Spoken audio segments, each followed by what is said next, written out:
Okay, here we go, folks. Here is this week's debrief of Winol 162. Bring it on.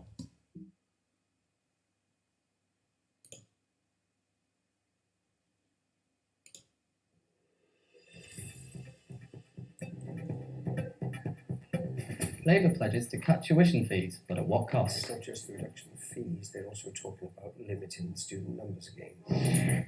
Just very, very tight that. You've got to be careful, and it's quite low level. But it's a strong headline. Residents take to the streets for Winchester's first ever Pride Parade. I think it's really important for people to know that we exist and we're not hiding anymore.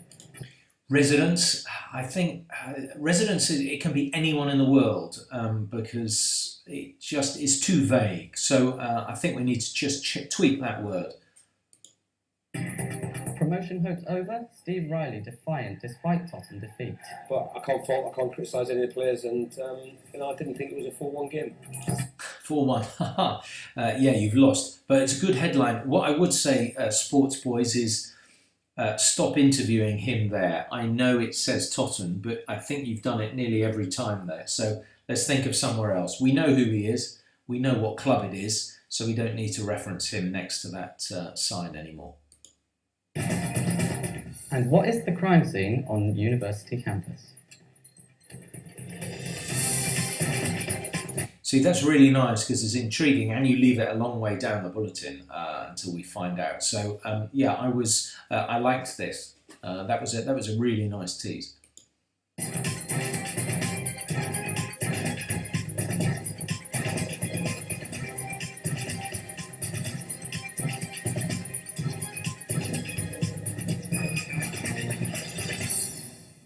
Hello and welcome to Winchester News Online. I'm Toby Cruz. The issue of student fees is one of the most hotly contested in British politics. A rise in fees soon after the last election led to mass protest and widespread anger. On Monday, Labour leader Ed Miliband promised to cut tuition fees by a third to £6,000 if he's elected. Annabelle Lawson has the details. See, that's a really nice link. That's contemporaneous. It's got something about today. You're talking about Monday, but it's talking about the week, and it's full. It gives you a little bit of background into the story. What I will criticise as this bulletin goes on is the brevity of these links, and we're still not nailing it. They are too short, and they don't give us enough detail about what the upcoming story is all about. This was the scene 5 years ago when the fire of student hope for affordable university prices was extinguished by a rise in fees to £9,000. Now it seems Labour has joined the student cause, as last week Ed Miliband pledged to rectify the situation by lowering fees to £6,000 per year beginning in 2016. Careful with your breath there. What I really like is the way your voice does this. Okay, so it's on a level, it's keeping us going, and then it drops at the end of the sentence, and that's the way it should be. I spoke to Henry last week about just keeping that consistency of the voice. Okay, so you're going on and on and on and on and on at this sort of level. I'm talking to you about Ed Miliband and what he was doing, and then I'm going to tail off at the end of the sentence. And that's really, really good, but just be careful of your breath. It sounded like you were just slightly running out of breath there. Speech, Ed Miliband highlighted that the current tuition fee system will have added £16 billion to public debt by 2020. To level the cuts, Labour pledges that through its new plans, universities would receive £2.7 billion each year. This would be funded by cutting tax relief on pensions. With the new Labour system in place, the average reduction of debt would be a figure of £9,000 per student, with an increase of non-repayable maintenance grants to those from families with an income less than around £42,000 per year. When you're faced with That's really well explained, and again, your voice is really consistent, so well done for that. aspect of a bright child, an academically bright child that wants to go to university, you can very, very easily be put off that by the huge numbers involved. We think that you have to have a system where people are paying it back, and you have to have a system where they're borrowing a reasonable amount. But it seems that university bosses are approaching the proposed changes with cautious optimism. Well, superficially, it looks like it's good news for students, because obviously paying less is clearly something that we want to see all our students benefit from. But there's other things in the policy that's linked to it that are a bit more worrying. It's not just the reduction of fees, they're also talking about limiting student numbers again. Labour's proposals on student fees will reduce the national debt by 40 billion by the time of 2030. So, will these new plans win over the student vote? Increasing the maintenance loan would probably be better because we have a lot of students that have to work at university at the moment to keep them afloat, and then that affects their university grade. I'm not entirely sure if I trust it. Simple thing. One's looking one way, one's looking the other way. You see how it works? She's looking out camera left, the guy before looking out camera right. Really good, simple way to edit your Vox Pops. So they're looking different ways. It looks far more interesting that way. Your piece to camera though, I wonder whether you forgot what you were going to say and you needed to retake that so that it would look a bit better rather than that slight pause in the middle of your piece to camera. And taking it from pensions seems a bit risky. I don't know if that's such a good idea either. While Miliband speaks of making up for broken promises, it seems there is still much work I think we might call him Ed Miliband or Mr. Miliband rather than just Miliband. I think that's the polite way to do it. done by Labour before both students and universities are convinced. Annabelle Nelson, Winchester News Online. But it's a good mix, this package. You do get reaction from both sides, and clearly it's very important to get the university side of it, and getting Neil Marriott on camera is very good as well. So, and as a lead story, clearly it's very important for us. It's important for you guys. I'm pleased that is there and the way it was reported, and I'm really liking your voice, Annabelle, because I think there's a consistency to your voiceover, and it's very, very clear. So well done on that package. After a wave of sex abuse scandals around the country, Prime Minister David Cameron announced yesterday a plan which could mean jail sentences of up to 5 years for teachers who fail to report cases. Ryan Hewlett has this. See, we've already gone to a really short link, and it needs to extend. This needs to be another sentence, or split that opening sentence into two, and then add something in it. Get some stats, get some figures, get something in it, rather than you've just sort of teased us, but you've not given us enough. Here at the University of Winchester, hundreds of primary education students graduate each year. Now, many of them face the additional and unexpected risk of long jail sentences for problems which may not even be under their control. I don't think that it's necessarily right for them to be arrested and put in prison for just knowing about it. I think When he says them, is he a primary education student? He's talking about them. It would be nice. I'd like to know whether he was actually one. Yeah, child abuse is obviously a really serious subject, but I'm not sure if 5 years is fair. Great idea. Maybe not 5 years just for knowing, but something needs to be done on that front. You can't keep it quiet. I really do think it depends on the situation. However, I do think they need to do something about the abuse that's happening to children, because we do need to protect them. people should definitely be punished for it, because if they know about it and don't do anything about it, they're still part of it. 5 years might be a bit extreme, but I think they definitely should be punished. 5 Vox Pops may be a bit much. We usually go 3, maybe 4. But I like the fact that you've just been very sensible, cut them a different way each time. You've thought about it. It's clearly that has got through that is the way we do our Vox Pops. The University of Winchester wasn't able to comment, but sadly this looks like an issue that will not be going away anytime soon. And many of these students behind me will probably spend much of their career worrying about this issue. Ryan Hewlett, Winchester News Online, Winchester. And Ryan, what I like about this actually is this is all, you've obviously got this on a long lens, because you are obviously well in focus, and it's really nice, and this is all soft focus, so you've thought about that as well. I like your voiceover. Again, I think this needs some reaction from the university as well. Those people who are teaching the students themselves clearly need to know about this and how they educate their own students as part of the course, because this is a clear thing that has to be brought in. I'm sure it is brought in now as well, but they have to be aware, and they have to teach the students about how they should deal with it. And it would have been nice to get reaction from the university. I know you have said the university wouldn't give a response. I wonder if there are any individual lecturers who might have been able to help us out here. That's what I'm saying, rather than going through the official channels, whether there was anyone who would help out. And if not here, then maybe at another university. Now, if you have a view on the story and would like to share it with us, don't forget to comment on our website, where we will be following the story as it continues to unfold. Now, colourful... That's really nice, actually. It's very good back ref, and drive everyone to the website, but it makes us out to be a pretty serious broadcaster, so well done. Whistles and drums were taken to the streets of Winchester last week, celebrating diversity as one of the latest cities to host a Pride Parade. Sarah Hymers saw the action. Saw the action? I think it's not meant to be like that, I don't think. And I'm not sure this is action. So, yeah, you've got to be careful. And again, it needs another line, because there's only, one line in there, really, and then, here's our reporter looking at the action. So it's not quite right again. Hampshire's Crime Commissioner Simon Hayes joined hundreds for the first ever Pride Parade. Starting at the Student Union at the University of Winchester, over 150 people gathered to hear speeches from Vice-Chancellor Joy Carter and Hampshire County Councillors. What we believe in. I'm not sure you even need to caption her there. It's so brief.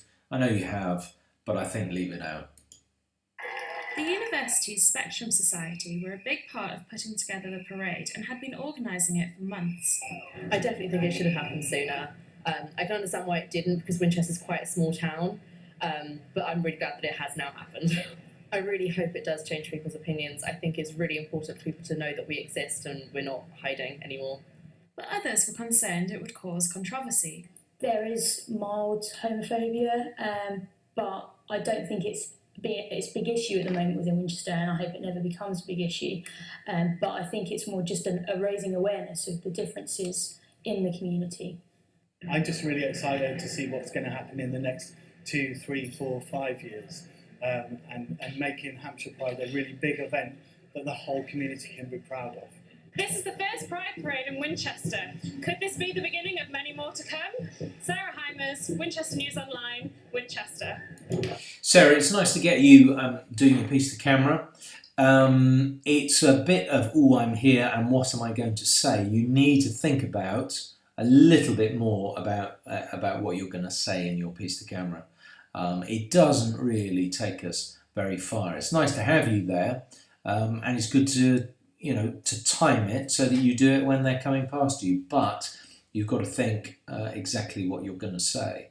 And it would have been nice actually to interview some of the people while they were walking, as a group, and so you get in amongst them and say, why are you doing this? And then you feel a real part of this sort of protest, not really a protest, but this show of strength. So I would suggest that you could do that. But you have spoken to some key people, so that is good.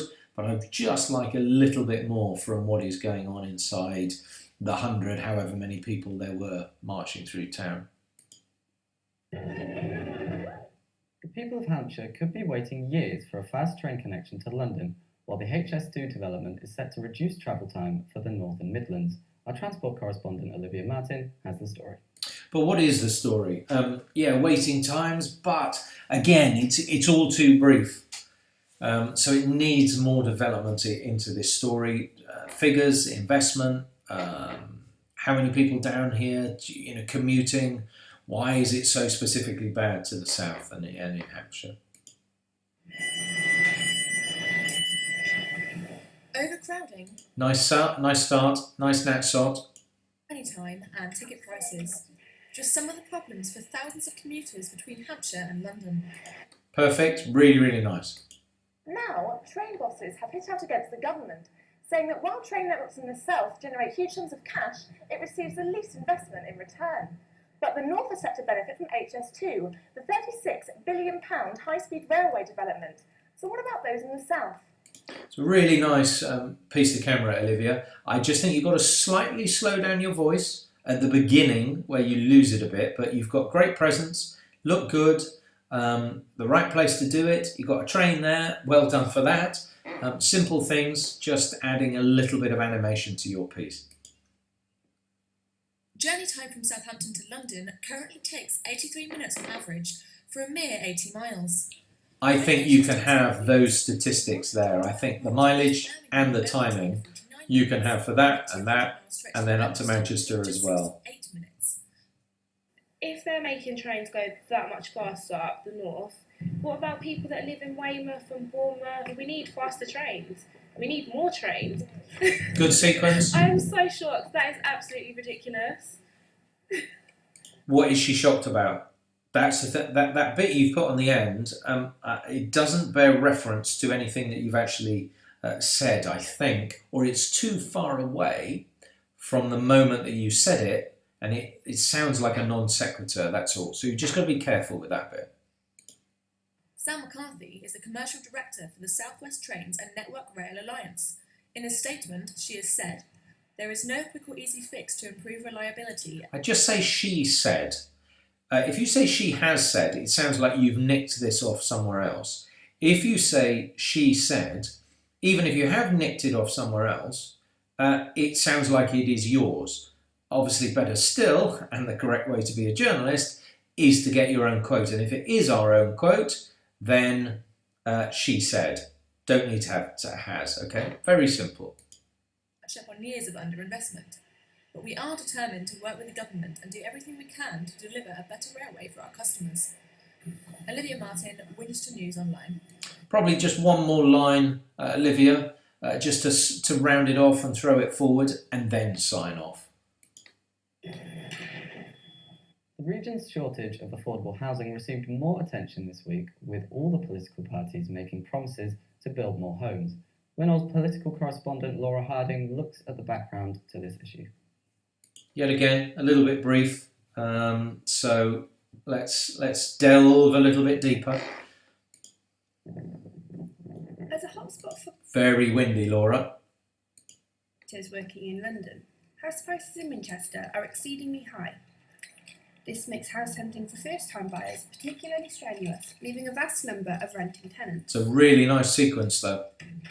I was left with £16.40 after paying all my rent. Really That's well over put together. Years worth of loan. It's just extortionate. Like student loans don't cover it. You're having to top it up with either work pay or your parents' pay, because obviously they might support you. The average house price in the UK. Yeah, when I looked at this piece of camera, I just thought, why are you doing it straight at the camera? You need sort of an angle. You need to come around a corner. You need to be at an estate agent. Something like that. You are just walking straight to camera and it just looks a little bit awkward. That's right. There's no reason why you're just there, and it's all a bit formulaic. It's currently £250,000, whereas in Winchester it's £430,000. The UK charity Shelter recently released figures stating that a working person would have to save for 14 years to be able to afford a house in Winchester. Really good stats, though. I mean, and really well delivered. Really well delivered. In the last 3 years, house prices and rent in Hampshire have gone up by 16% and 6% respectively. Since Winchester became a university town, the cheaper areas of the city have become student areas, causing higher rent prices and even less houses. Good So graphics. it seems that affordable housing is a welcome prospect in Winchester, but with increasing numbers of students accepted each year, I'm not sure you need to put Winol Archive on there. I think it's so nondescript that you could use it. Okay. be too little, too late. Laura Harding, Winchester News Online. And I presume that too little, too late is one of Chris's jokes, so I'll let you off it. I hate it. All right, carry on. Residents in Headbourne-Worthy are objecting to a plan to raise the height of a railway bridge, which they say could cause traffic problems. Our reporter Lynn Arumba-Williams has more. And I'm sure I've banned it before, but we're going to ban it again. No more. Here's our reporter has more. Angus Scott has more. No, ban it. Just Lynn reports, okay? Lynn Arumba-Williams reports or whoever reports, please no has more. And it needs another line again. A bridge on Down Farm Lane in a village in Hampshire could face reconstruction by Network Rail. We contacted Network Rail, but they were unavailable to comment on their plans, yet these plans seem set to start. Bit repetitive there, Lynn. I think you can write better than that. Is it the most important thing that Network Rail wouldn't reply to you? I think we need to tell the story a bit more before they actually say, or you actually say, no, we don't, we can't comment on this. About the lorries coming down the lane, and they drive on all the banks. It's only wide enough for 2 cars in some places, and others it's very, very narrow. Really impactful on all the people that You've got an issue with your sound, not only on the previous interviewee, but also this one as well. They will have big lorries coming down what is not really a big road. This is an example of how demand for housing and transport is on the rise in rural Hampshire. Lena Rumba-Williams, Winchester News Online, Headbourne Worthy.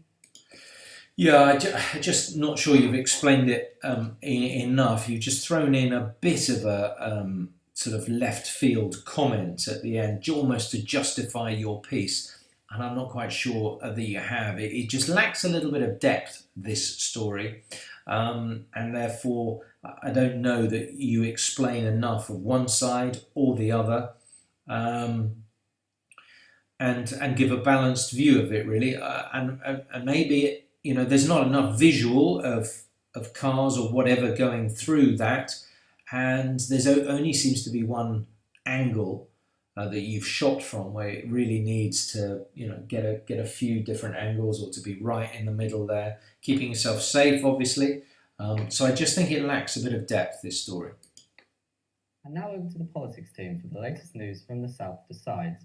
Up first, the word crumpet is too rude for Eastleigh voters, according to the Electoral Commission. A local fringe party has been censored in the run-up to the general election. Henry Nixon met the leader of the Beer, Baccy and Crumpet Party.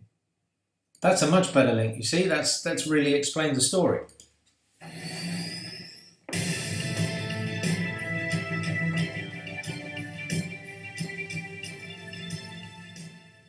The review considered that the word crumpet is likely to be considered as describing women as a sexual object in a demeaning way, and would cause offence if it were to appear on the ballot paper. And that's a really good way of doing it, getting him to read it. Nice little gimmick, Henry.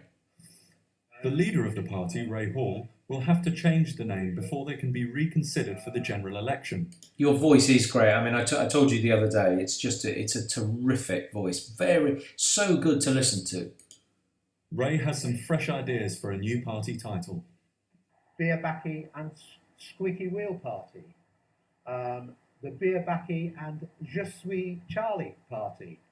The Beer, Baccy and Crumpets Party, which would take out of the equation the possibility of ladies possibly feeling demeaned. The name is quirky, but the proposals and the policies are very, very serious. Of course they are. It's a great crowd. It's very silly, but very good. Eastleigh are unconvinced that there is anything in the old party name that might cause offence.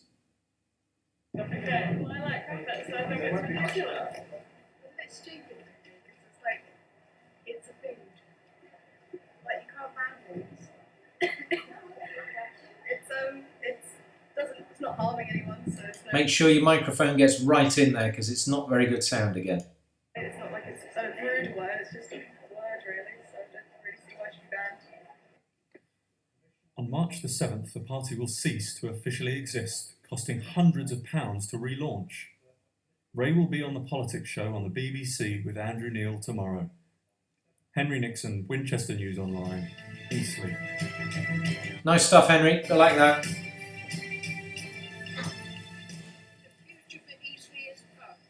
Launching their campaign in the south, UKIP opened their doors to the people of Eastleigh. We want to be a real presence in... Although, Henry, sorry, I'm going back to one thing. I'm not quite sure why we're promoting Andrew Neil's show. Or was it Andrew Marr's show? Yeah, it just... maybe maybe a nudge, I suppose, in the right direction, but it sort of needed a line saying, oh, to explain, or whether he's going to reveal what the new name might be or something like that. Just rather than he's going to be on another channel. Constituencies. So we're not just trying to hide away. Neither are we here to knock everybody else. I'm a great believer in cooperation. So we're here to support what's good, and I'm very keen to do that. The party came second in the 2013 Eastleigh by-election, and they're full of hot air this week. But what else do they have in store to keep their support on the rise? Well done, a few little gimmicks. I mean, there's a lot of attempts this week to write something amusing to pictures. Some of it works, some of it doesn't. I think that we just about got away with that. Well done. This is our latest Winchester poll. Taking over 30 responses each week over the last month added together gives us an increasingly accurate picture. We now have reached over 150 results. A clear picture is important. 150. It's not results. I don't think results is the right word. 100. We've spoken to 150 people, or views. With the Conservatives polling highest amongst students, a group least likely to vote.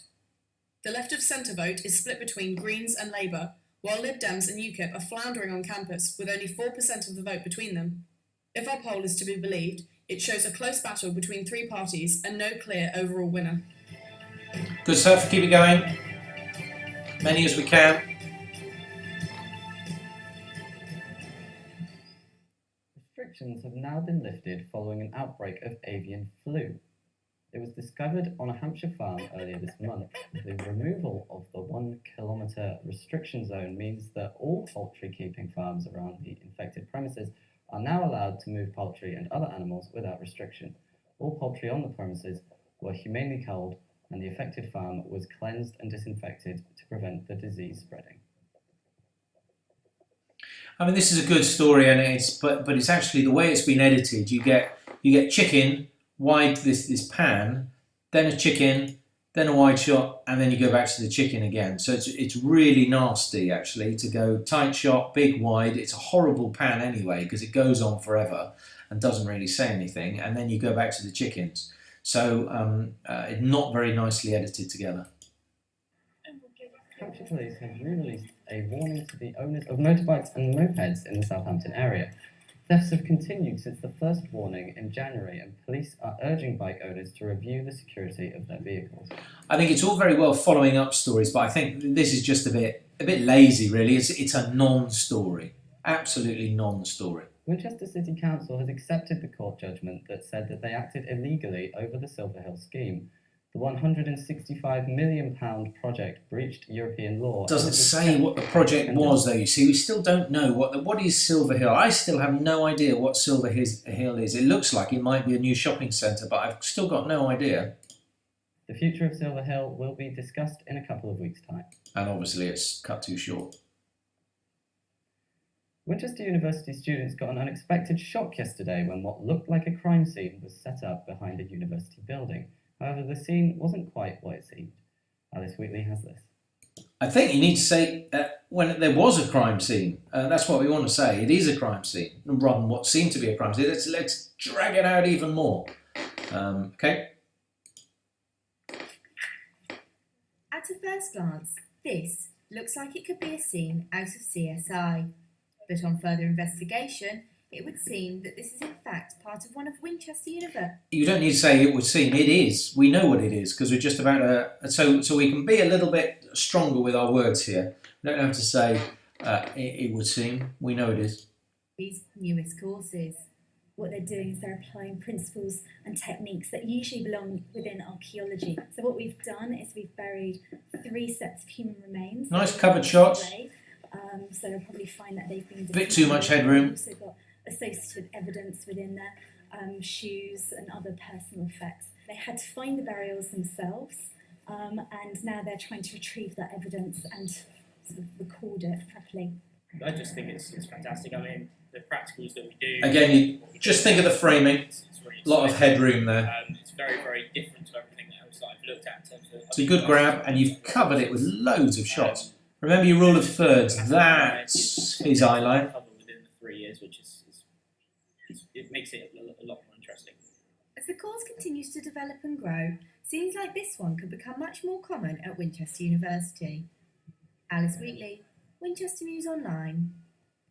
Alice, what I would really praise there is the number of shots you have got in that package. Whoever shot it, and I hope it's you, really, really well done. Everyone look at this and see how many different shots there are, just to make it so interesting visually. I think you maybe should have spoken to another couple of students as well, or somebody going past going, oh my God, what's going on? So you get the reaction to that. I really thought it was a crime. What, that somebody had been murdered or whatever it was. And now it's over to Roger Cannon with the sports. Thanks. AFC Tottenham's promotion chances are also... Soften it up, I think, Roger. I think, thanks. Thanks very much indeed, Toby. And we'll try and get rid of your little halo here. I know you are perfect, but, that's going a bit far. Over after a 4-1 home defeat to Everton United. And much, much better link. Much better. It's hard news link. Southern League Division 1, South and West on Saturday. Following Tuesday's results, the Stags now find themselves 12 points adrift of the playoff places, with both time and games running out for Steve Riley's side. Mark Betts was at the Testwood Stadium. Well done. And that's how to write a link. That it's slightly overwritten, but, really well done, because you've really thought about what I've been saying and putting a news angle on it and working it through Saturday and Tuesday. So well done.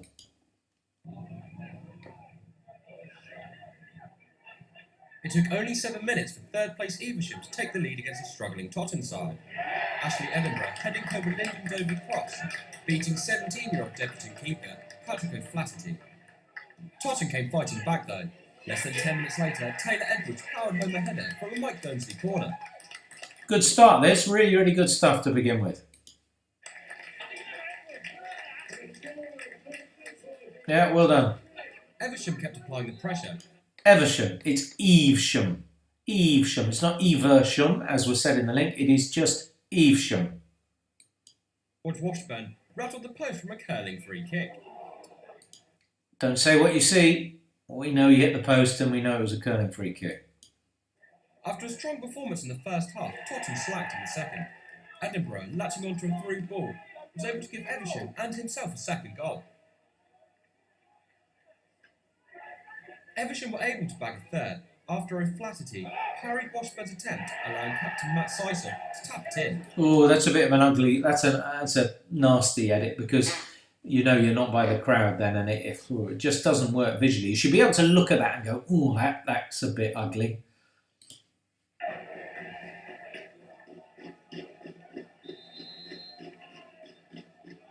And the Stags' miserable afternoon was compounded even further. Jared Wilson finding the net, leaving the keeper flat-footed and the defence looking foolish. Did it really? Do you need that? Do you need the goalkeeper flat-footed and the people foolish? Not sure. Point in the last 5 games following this defeat to Evesham.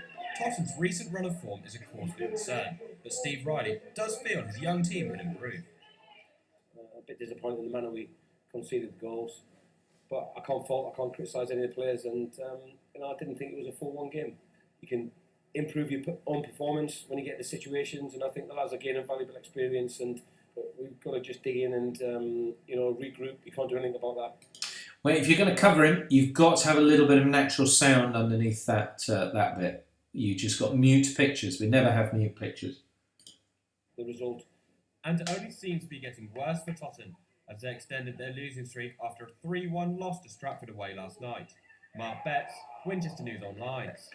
And finally, 3 Hampshire cricketers have... And finally, we've only had one story. I don't think you can go and finally. ...selected for England's under-19 side to play a series of matches against Australia. The trio are part of a 16-man squad that will play Australia in April and will... Do they call it an Ashes series? Presumably they do, England v Australia, I don't know. ...to impress with the national team, with next year's under-19 Cricket World Cup on the horizon. Or was it, sorry, is it not purely an England setup against an Australian setup? Buckley went to the Ageas Bowl Academy. Hampshire cricket has a reputation for introducing a lot. Good, well done. Just the first edit, you've thought about it and worked it out, so well done. Good players, and they continue to do so. I'd stay inside. I don't think we need to go outside. You know, inside, outside, inside, only just to say that's the bowl. I think you just stay inside. Their latest hot prospects are 17-year-old Brad Taylor and 18-year-olds Joe Weatherly and Mason Crane, who have been called up to the England under-19 squad for their latest tour abroad. Yes, massive honour. I haven't really been set up very long. Played a bit at the end of last summer for 17s. So yeah, it's all happened quite quick really. So it's very honoured to get a chance. It's a lot of hard work coming in. Hampshire coach Darren Flint has been heavily involved with the development of the players and believes that they can go on to be very successful in the game. I've been coaching Joe and Mason for around about 4 years now. So since they're about 15 years old. Well, right, and the way that's set up, I know you have got him with this over his shoulder. You'll see it in a moment with it coming over his shoulder, but you've got his eye line looking the wrong way. So I've been coaching Joe and Mason. if you're going to have this, which is good, then you come round this side of the camera, so his eye line comes over here. They're outstanding talents and they're big feet. After England's well-documented World Cup troubles, it's refreshing to hear some good cricket news for a change. I don't think it has to be well documented. I know you've tried to do it to reflect the newspaper. I think you just say after England's World Cup troubles. I don't think it's a problem. You know, they've lost their opening 2 matches and they've lost 3 out of 4. So there's nothing controversial in that. I think it's been tough. I think the press often make it sound possibly worse than it is, and often better when it is when we're playing well. Obviously, they're going through a difficult patch. I think we've got players to do it. We've got some world-class players. I think this was finding something to click. I think momentum's quite a big thing. Obviously, we're struggling at the moment, but if we're seeing a couple of wins together, there's no reason why we can't compete at the best level. Hampshire has always been known for its exploits in cricket, but with these 2 talented youngsters on the rise, prepare to be bowled over. Elliot Buckley, Winchester News Online, Southampton. It's not bad, Elliot. I mean, it's nice to get these guys, and I think it's a proper sports story. So good from that point of view. A bit of a cheesy line at the end, but I think I might just let you get away with that. And that's all from sports this week. Back to the studio. And now we have a look at our features team. Hello, I'm Caroline. And I'm Mike. Are we having a look at our features team, or are we having a look at our features? Simple things. Just think about these words and how we're and soften up a bit. I think, Toby. We've got an exciting couple of weeks coming up on W2 Magazine. This week we've got exclusive footage from the BBC Good Food Show. Get your shamrocks and leprechauns at the ready for our St Patrick's Day special. It's going to be jam-packed with Irish fun. Laura's been learning how to do the Irish jig. Ellie gives us a healthy alternative to your St Patrick's Day drinks. Didn't get that, so just make sure that's nice and clear. Is this the Irish music, isn't it? All this and more coming up live next Wednesday at W2 Magazine.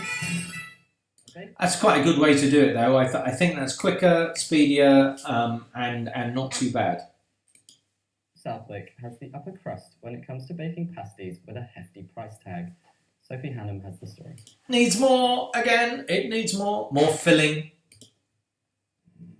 Beginning life as a snack for miners and growing into a Cornish staple, the humble pasty has come quite some way.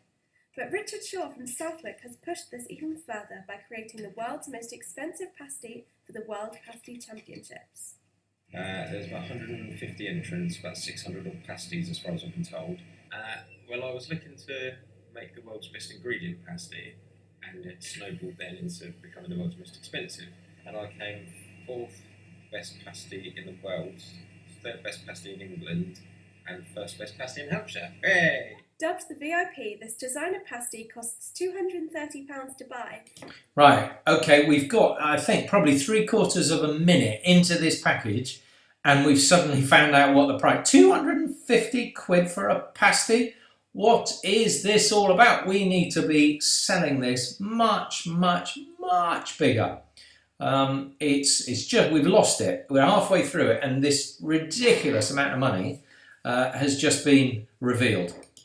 Travelled a total of 11,300 air miles, with peppercorns from India, potatoes from America, onions from France, swede from Scotland, flour from Holland, and Wagyu beef from Japan. That is really nice. So well done for illustrating that. However, there is one more pasty to be made, which is currently being auctioned off in aid of the Rowans Hospice in Portsmouth. I was with a friend of mine to cancer. They were very good to her, they were very good to us. And I think the amount of publicity that this pasty competition's had, it'd be good. We've obviously benefited out of it with the shop, and it'd be good to give something back. While the World Pasty Championships didn't quite bring Richard the success he'd hoped for. Where are you looking? What's going on over here? Or what's going on down here? Keep holding our attention. Sale of the very important pasty on eBay should still bring a charitable turnover. Sophie Hannam, Winchester News Online, Southall. It's a great smile, Sophie. I mean, you're very, very engaging on camera, so really nice. Have a little nibble, yeah. More. And I think that needs a smile too, but it's a nice package. It's got loads in it. I just think we've got to sell the fact that it costs that much money. Winning news, sports and features, make sure to head over to winol.co.uk. Goodbye. Well done. I think it's a really nice bulletin. There's good balance to it. It's quite a lot of, we need a bit more human interest there, but there's some really good stories and great storytelling. Again, Toby, you're very laid back and relaxed in the studio. Maybe a little bit more light and shade we need, but otherwise it's been a pretty good bulletin. So again, very well done, folks. Some really promising stuff there.